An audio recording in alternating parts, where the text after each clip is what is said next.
Can we get back to the best thing in running this week?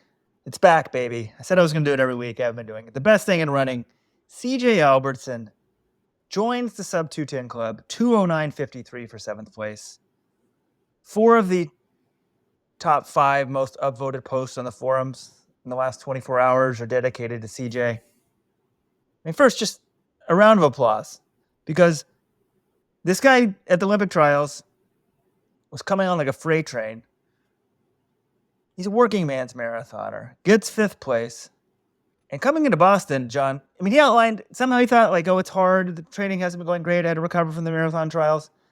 His best splits, he's like, my best race is going to be sub 210, barely. And somehow he did it. Like, he sounded like he was fitter for the trials, yet he pulled it off. And I think there's something everybody can learn from the training, but that's not where I want to go right now. Just props to him and the love he's getting. Here's a post.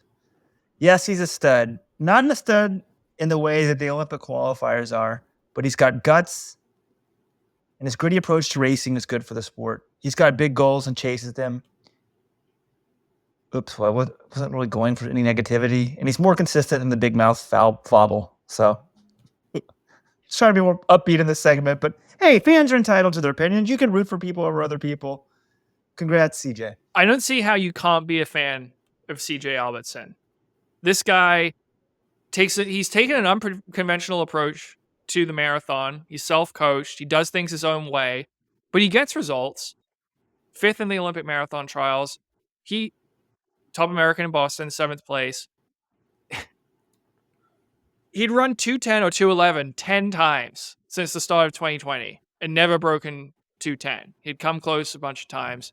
He'd run a 209.58 on a treadmill, but he didn't view that as an official PB. Now he's run 209.53. And some people say, oh, okay, it was Boston. He had a tailwind, whatever. He's got 209 next to his name. And this is a guy, he has a contract with Brooks, but he's also the coach, and he teaches phys ed and like kinesiology at Clovis Community College in California. You know how he prepped for the Boston Marathon? He would go out and pace heats of the 5K for these community college meets, just heat after heat for some of the athletes in the field. He'd be spending his whole weekends at these track meets in between the Olympic trials and Boston. Blue collar runner. He had his homemade, chicken coop heat machine to prepare for the heat in Orlando.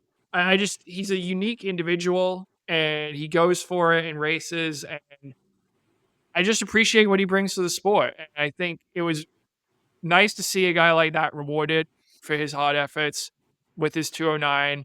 And the cool thing was, he had this Strava post before the race outlining his ideal Boston Marathon splits. And he said he would never run them, not because he didn't believe he couldn't run that fast, but because Boston never goes exactly like that. But if you actually compare the splits he mapped out to the splits he ran on Monday, he missed his projected time. His projected time was 209.51. He was off by 2 seconds. He ended up running 209.53.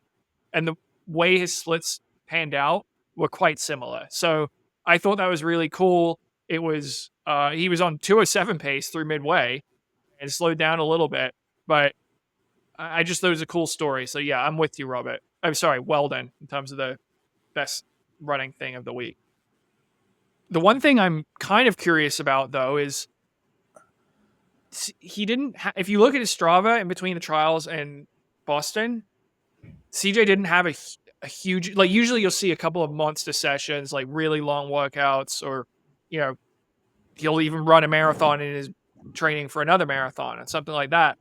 And I didn't see that much of anything, and it resulted in his best time ever. And CJ was kind of like, look, well, it was good conditions.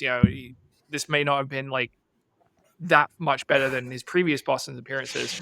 But I do wonder if him backing off a little bit in training in between the trials in Boston, if that might influence his future preparations for marathon.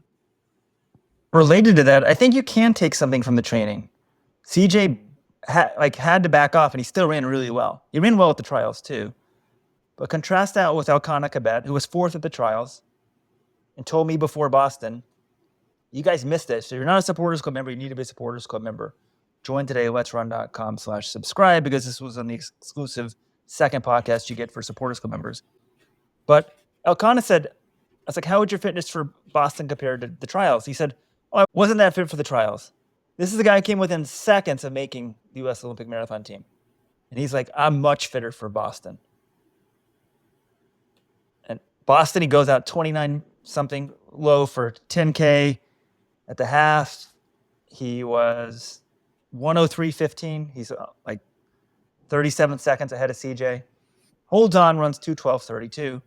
But I was talking to his coach, Haran Lagat, afterwards. He was kind of laughing, He's like,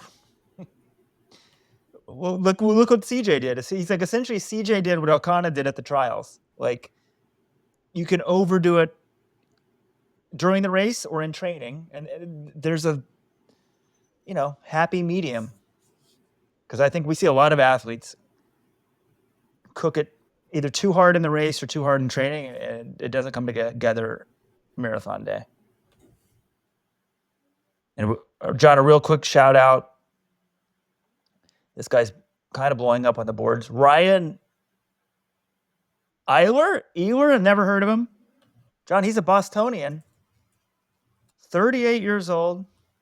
Had a 2:17 PB coming in. Ran 2:14.22 to be the third American. He's got a real job. Skipped the Olympic trial, and he's a family man. Apparently, he skipped the Olympic trials for the birth of his son, I believe. I'll link to the thread on him. Yeah, his Olympic trials. Well, he's listed on the Olympic trials website. He's got an athlete bio there, so I guess he didn't run. But interesting story. I started running again at age 31 after 2 years of running in high school. I trained solo in and around Boston and logged more than 1,000 miles around the 1.5 mile Jamaica Pond Loop, which I like to run on as well. So that's pretty crazy. For CJ, for Elkanah, he went out 31 seconds faster than CJ the first 5K and 40 seconds the first 10K. That's why he blew up. There's a difference between stupid and, of course, it's hard to run the whole race by yourself. But when your PB is like 2:09, to go out and like 2 flat pace is probably not very smart. One last thing about Boston, there's a lot of other cool things. I think we might only be halfway through this podcast. But John asked in the women's recap, might O'Berry be a better marathoner than she was on the track?